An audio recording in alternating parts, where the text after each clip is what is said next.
Hello, my dear friends. This is Rabbi Aharon Dobinsky coming to you today from the holy city of Yerushalayim, Jerusalem, Israel. Let me ask you a question. Who's your buddy? Who's your pal? Who's your friend? Any of those words, they seem to be synonymous. They really aren't, but they're close to synonymous. You get the idea. When I say your buddy, your pal, your friend, you get an idea in your mind who that would be. And maybe, you're thinking, he's a person who tells you that you are really great even when you're not really great. And that, you may be right. You may be right. He may be that kind of person. He may also be the kind of person who's willing to tell you when you've made a mistake, when you've screwed up and you didn't do things the right way. He's willing to tell you and then help you to fix things, to make them the way they should be. That could be your pal, your buddy, your friend. But one thing about him is, in all things that are very important, you can depend on him. You can depend on his word. You can depend on his actions. You can depend on him. So who's your buddy? Now, this week we have some great examples in Parshas Hashua. Abraham, after coming back from the Akedah, finds his wife to be niftar, and he has to bury her. So he goes to the people in his neighborhood and says to them, I would like this land over here so that I can bury my dead. And they all get together and they talk amongst themselves, and they decide, yeah, okay, all right, we'll give you this land right here. It's just for you to bury your dead because we think you're such a great guy, and we'll throw in this useless cave at the end of the land because we're just that kind of guys. And of course, what is 400 silver pieces among friends like us? That was a nice way of saying, oh, by the way, if you have any idea that we're giving you this for free, get it out of your head right now because you're going to pay for this, friend. And he did. And he was glad to pay for it. He was glad to pay them out. Now, there are those who say that when they told him he was going to have to pay, they really didn't mean it. They were just, it's 400 shekels, but we're going to let you have it anyway, which would have been the nice thing to do. But the whole way it was done, what is 400 shekels between friends like us? The implication was very, very, very clear. It's going to cost you 400 shekels if you want it. Now, they didn't know this, but Abraham did, that there was something special about this cave of Machpelah. There's a couple of things very special about it. One, they didn't know that the remains of Adam and Chava were in this cave. The first man and the first woman, they were in this cave. They didn't know about that. They also didn't know that there was a passageway from this cave directly to Gan Eden. Now, Abraham did know these things, and he didn't tell them. He just weighed out the 400 silver pieces and took the land that was his to go in. So this is the kind of friend that most of us could do without. A guy who talks about how great he is as a friend, but turns out when the chips are down or things are a little bit difficult, he's not really a friend at all.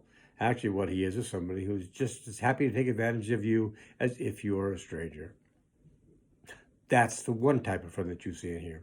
Here's another type. Eliezer, the head servant of Abraham, gets called in by his boss, says, I want you to get a daughter, I'll get a wife for my son. And I don't want it to be a Canaanite girl from around here. Now, it wasn't like it is today. People didn't have cell phones. They didn't have Zoom. They didn't have any way of contacting somebody. When somebody went to do something, a chore, you had to just depend on the fact that they were reputable and they would do, in fact, what you asked them to do. And when they came back, that they would have done what you had asked them to do. Eliezer could just as easily have gotten any woman from almost anywhere, sat there for a couple of days as if he'd taken a long trip back to get the wife for Isaac. But he didn't. He did what he was told to do. Well, one of the reasons why is Abraham said to him, please put your hand under my thigh. Well, that's kind of strange. Why would you put your hand under his thigh? Because any vow that you take should be based on a mitzvah. That's a mitzvah. That's a mitzvah of Brit Milah. So that's why he had him do that. So Eliezer actually was one of Abraham's favorite people. He was one of his favorite students, and he would have done anything for his master. But in any case, Abraham wanted to make sure. This way he knew that Eliezer knew that he was going to do this, and he was giving his word, and it really, really meant something. That is a real friend, Someone who will do what you want, even if it's an inconvenience to them, even if it's not the kind of thing that they would normally do on their own, even if they're not even sure how exactly to do the deed. They're going to do it because they're a true friend. And how else do we know a true friend? Well, Eliezer gets to the city where he's supposed to be looking for the wife of Isaac, and he gets to a watering hole, a well. And he says to Hashem, I don't know how I'll know who is the right one. So maybe if you could tell me that the right one would be the person who had come up to me and she would say to me, I would say, could I please have some of your water? And she would say to me, of course you can have some of my water. And not only that, I'll draw water for all of your camels. And he had quite a few camels because he came bearing gifts from Abraham's cousin. So he sits and he waits. And Rivka walks up, getting to get water, and he asks her. Now, this doesn't seem all that unusual. What is unusual is Rivka at this time is about 3 years old. Yeah, I know. You had to grow up earlier then because lifespans weren't as long for the most part for people.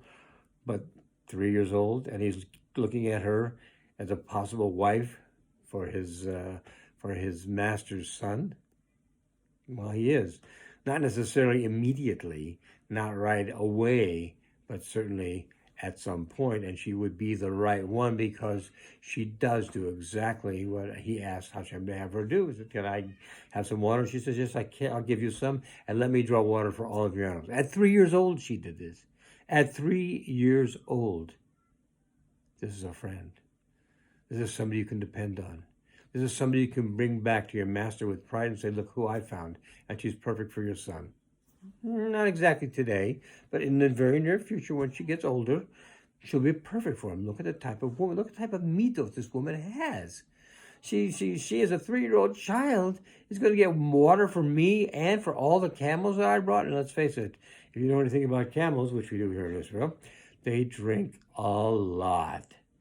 So that was a very, very burdensome task. But she took it on, and she didn't even ask for anything. He gave her, however, gave her some gold to take back. So when she went back to her father, Betuel, he would see all these things. And where'd you get this? I got it from this nice man who I gave water to, blah, blah, blah, blah, blah. The truth unfolds. So at this point, we know we have somebody who is truly a nice person, somebody who would be, in fact, a true friend. So now we know the difference between one is a friend, who appears to be a friend, who says, yes, what's 400 shekels, 400 silver pieces between people like us? And that's exactly what he's saying is, by the way, that's what it's going to cost you if you want this field and this useless cave at the end of it. Because to him, it was just a field and a useless cave. So that's one type of friend. He's not a friend. The other type of friend, Eliezer, who would do anything for his master, and Rivka, who would step up and say, let me do this for you. Let me also do this for your camels as well. This is the kind of people we want to associate with. We spend too much time in our lives, my friends, associating with the wrong type of people. I've told you this before. The Spanish always say, you show me who your friends are, and I'll tell you who you are. Because we typically tend to hang out with people who are like us. Water does seek its own level. So we want to make sure that the people that we spend our time with are actually worthy of our time. People who are trustworthy, people who are kind, people who are the kind of people we want to spend time with. People a lot like who we think we are, or at the very least, who we wish we could be. This is how we pick our friends. It's most important that this discerning process is used to make sure that we are with the people who belong in our life and not just some people. Don't get me wrong, everybody in the world has redeeming qualities. But try to get some that are redeeming in the sense that you understand them, you can deal with them, and you can make a friendship with them and go forward in life as friends with them. That's what you want to do. Don't go for the phonies, go for the real deal. There's all sorts of phonies in everything, in money, in jewelry, in people. Don't go for the phonies. Go for the real thing. All right, my friends, having said that, I want to wish you all a great Shabbos. Be well. God bless you all and a great week ahead. God bless you all. All the best. Bye-bye.